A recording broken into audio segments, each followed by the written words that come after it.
Hi, this is Etienne from Binance Research. Today I want to go through our latest global markets overview for November 2019.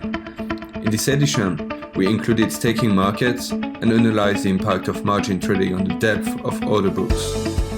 So in November, among the top 10 crypto assets by market cap, we saw that Monero and Cardano were the top performers. Yet, they experienced respective price decreases. Cardano dropped by minus 1.7%, while Monero dropped by minus 7%. Bitcoin price moved from $9,200 to close at $7,600 after bouncing from a low at $6,600 on November 25th. Once again, most of the altcoins lagged, and most of them displayed sizable downward price movements. Owing to the drop in the price of ETH, which was in line with the overall market movement, DeFi has seen its cumulative amount of Ethers locked, reaching new highs with a peak at 4.4 million ETH locked on November 29th.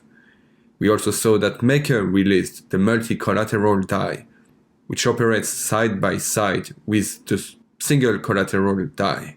We also saw significant developments that are bound to happen on the altcoin side, such as Cardano's Shelly mainnet upgrade, the version 3 of the 0x protocol moving to ETH mainnet, and Elrond's upcoming mainnet launch in December.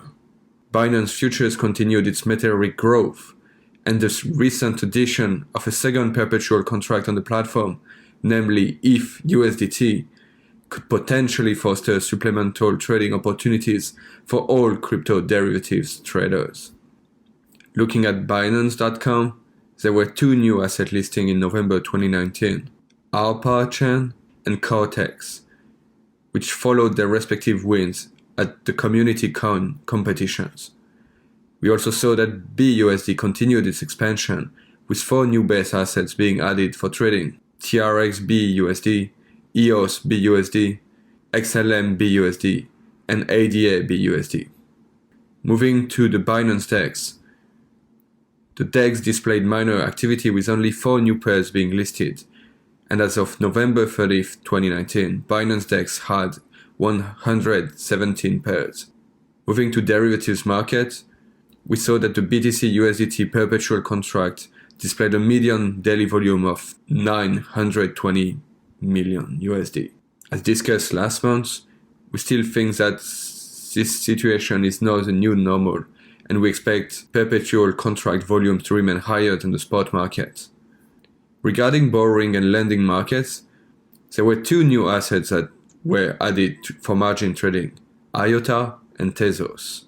Interestingly, we noticed after conducting an analysis on the depth of the order books for margin trading assets following the addition to the margin trading system, that the depth increased, both on the buy and the sell side. In the report, we conducted a case study focused on Bitcoin Cash.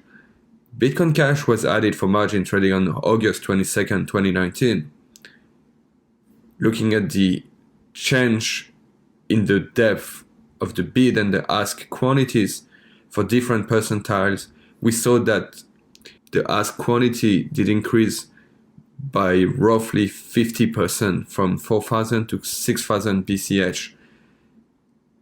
Meanwhile, the buy quantity also increased by nearly plus 33%. What can we think about that? We think that margin trading could potentially lead to greater efficiencies on how resources are allocated within an exchange. Thanks to margin trading, bearish individuals might be able to now construct short positions by borrowing assets from individuals that are long on the asset, as they hold the underlying on their portfolios and decided to lock it through offering this for lending purposes. So with the ongoing support of new assets for margin trading, we expect further price discovery in the coming months for many new other crypto assets. Moving into staking market, we saw that staking has become increasingly relevant from the perspective of all crypto participants. As of December 4th, 2019, 12 assets are supported by staking services: Algorand, Elrond, Fetch, Harmony, Komodo, Neo, Ontology, Quantum, Stratis, Tezos, Tron, and VeChain. Let's now hear the views from Binance Trading. Hey, thanks Etienne. This is Brian from Binance Trading. This month was filled with quite a lot of negative news, or FUD as we like to call it. There was the big hack at a top Korean exchange.